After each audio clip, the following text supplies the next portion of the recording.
1997 সালে হিন্দু সম্প্রদায়ের কলিযুগের ত্রাতা কলি অবতারের উপর এক বিস্ময়কর গবেষণামূলক বই লেখেন ভারতীয় অধ্যাপক বেদ প্রকাশ। বইটির নাম মোহাম্মদ ইন হিন্দু স্ক্রিপচার। হিন্দু ধর্ম বিশ্বাস অনুযায়ী কলি অবতার বা কল্কি হলেন হিন্দু ধর্মের একজন অবতার, যিনি কলিযুগের মানব সমাজের ত্রাতা হিসেবে আবির্ভূত হবেন। কল্কি অবতার সাদা ঘোড়ার পিঠে খোলা তরবারি হাতে আগমন করবেন এবং কলিযুগের অবসান ঘটিয়ে সত্যযুগ শুরু করবেন। বেদ প্রকাশ তার বইটিতে হিন্দুদের ধর্মবিশ্বাস কলি অবতারের উপর কিছু যুক্তি তুলে ধরে বলেন, হিন্দুরা যে কলি অবতারের জন্য অপেক্ষা করেছেন তিনি আর কেউ নন, বরং মুহাম্মদ সাল্লাল্লাহু আলাইহি ওয়াসাল্লাম। বইটি প্রকাশিত হওয়ার সঙ্গে সঙ্গে তৎকালীন ভারত জুড়ে আলোড়ন সৃষ্টি হয়। হিন্দু পণ্ডিতরা তার বিরুদ্ধে নানা বক্তব্য দিতে থাকেন। উল্লেখ্য, বেদ প্রকাশ একজন উচ্চবংশীয় ব্রাহ্মণ। তিনি এলাহাবাদ বিশ্ববিদ্যালয়ের প্রসিদ্ধ সংস্কৃত পণ্ডিত এবং গবেষক। পণ্ডিত বেদ প্রকাশ তার গবেষণার বিশ্বাসযোগ্যতার পিছনে হিন্দুদের পবিত্র গ্রন্থ বেদ থেকে 9টি যুক্তি তুলে ধরেন। 1. বেদে উল্লেখ আছে যে সমগ্র বিশ্বের পথ দেখানোর জন্য ভগবানের শেষ মেসেঞ্জার হবেন কল্কি অবতার। পণ্ডিত প্রকাশ বলেন, এই কথাটি কেবল মুহাম্মদ সাল্লাল্লাহু আলাইহি ওয়াসাল্লামের ক্ষেত্রে প্রযোজ্য হয়, কেননা আল কোরআনে তাকেই সর্বশেষ নবী হিসাবে ঘোষণা করা হয়েছে। 2. হিন্দু ধর্মের বাণী অনুযায়ী কলির অবতার জন্মগ্রহণ করবেন একটি দ্বীপ দেশে, যা সমুদ্র বেষ্টিত থাকবে। এই কথাটি আরব ভূখণ্ড বা জাজিরাতুল আরবের ক্ষেত্রে প্রযোজ্য। 3. হিন্দুদের পবিত্র গ্রন্থে কলির অবতারের পিতার নাম বিষ্ণু ভাগত এবং মায়ের নাম সুমানি বলে উল্লেখ করা হয়েছে। সংস্কৃতিতে বিষ্ণুর অর্থ আল্লাহ এবং ভাগত অর্থ দাস, সুতরাং আরবি ভাষায় এর অর্থ দাঁড়ায় আল্লাহর দাস আব্দুল্লাহ। এবং সুমানির অর্থ সংস্কৃতিতে শান্তি বা সুস্থিতি, আরবিতে যার অর্থ আমেনা।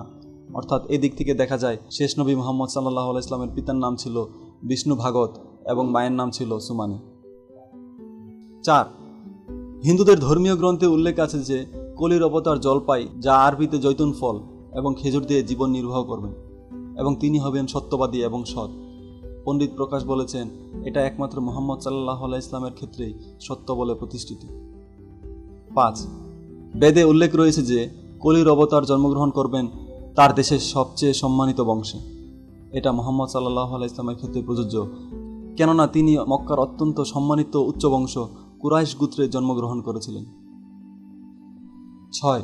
কলির অবতারের ক্ষেত্রে বলা হয়েছে ভগবান স্বয়ং তার নিজ দূত মারফত পর্বত গুহায় তাকে শিক্ষাদান করবেন। মুহাম্মদ সাল্লাল্লাহু আলাইহি ওয়াসাল্লামই একমাত্র ব্যক্তি যাকে হেরা পর্বতের গুহায় জিব্রাইল মারফত শিক্ষাদান করেছেন। 7. হিন্দুরা বিশ্বাস করেন ভগবান কলির অবতারকে এমন একটি দ্রুতগামী ঘোড়া দেবেন যা দিয়ে তিনি বিশ্ব চরাচর এবং সপ্ত আসমান স্বর্গ ভ্রমণ করে বেড়াবেন। হযরত মুহাম্মদ সাল্লাল্লাহু আলাইহি ওয়াসাল্লামের বোরাকে করে মেরাজ গমন কি তাই প্রমাণ করে না? 8. হিন্দুদের ধর্মগ্রন্থসমূহে এই কথা উল্লেখ আছে যে কলির অবতারকে স্বয়ং ভগবান শক্তি দান করবেন এবং সাহায্য করবেন। আমরা এই কথা জানি যে বদরের যুদ্ধে আল্লাহ তার ফেরেশতাদের দিয়ে মুহাম্মদ সাল্লাল্লাহু আলাইহি ওয়াসাল্লামকে সাহায্য করেছেন। 9. হিন্দুদের ধর্মগ্রন্থসমূহে এই কথা উল্লেখ আছে যে কলির অবতার ঘোড়সওয়ার, তীর চালানো এবং তলোয়ারবাজিতে খুবই পারদর্শী হবেন। এক্ষেত্রে পণ্ডিত বেদ প্রকাশের মন্তব্য খুবই তাৎপর্যপূর্ণ এবং সুবিবেচনার দাবি রাখে। তিনি তার বইয়ে লিখেছেন, ঘোড়াসওয়ারি, তীরবাজি, তলোয়ারবাজির দিন অনেক আগেই শেষ হয়ে গেছে। এখন আধুনিক যুগের অস্ত্র সম্ভারে রয়েছে ট্যাঙ্ক, ক্ষেপণাস্ত্র, কামান, বন্দুক ইত্যাদি। তার মানে হিন্দু সম্প্রদায় যে কলি অবতারের আশায় বসে আছেন তিনি অনেক আগেই পৃথিবীতে এসে চলে গিয়েছেন, আর তিনি হলেন মুহাম্মদ সাল্লাল্লাহু আলাইহি ওয়াসাল্লাম। সুতরাং তীর, ধনুক, তলোয়ার সজ্জিত সেই কলির অবতারের অপেক্ষা করা হবে বোকামি।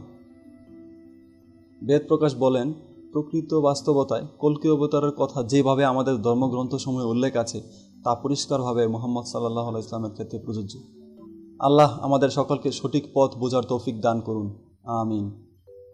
ভিডিওটি ভালো লাগলে লাইক দিন ও শেয়ার করুন, আর সাবস্ক্রাইব করে আমাদের সাথেই থাকুন। ধন্যবাদ।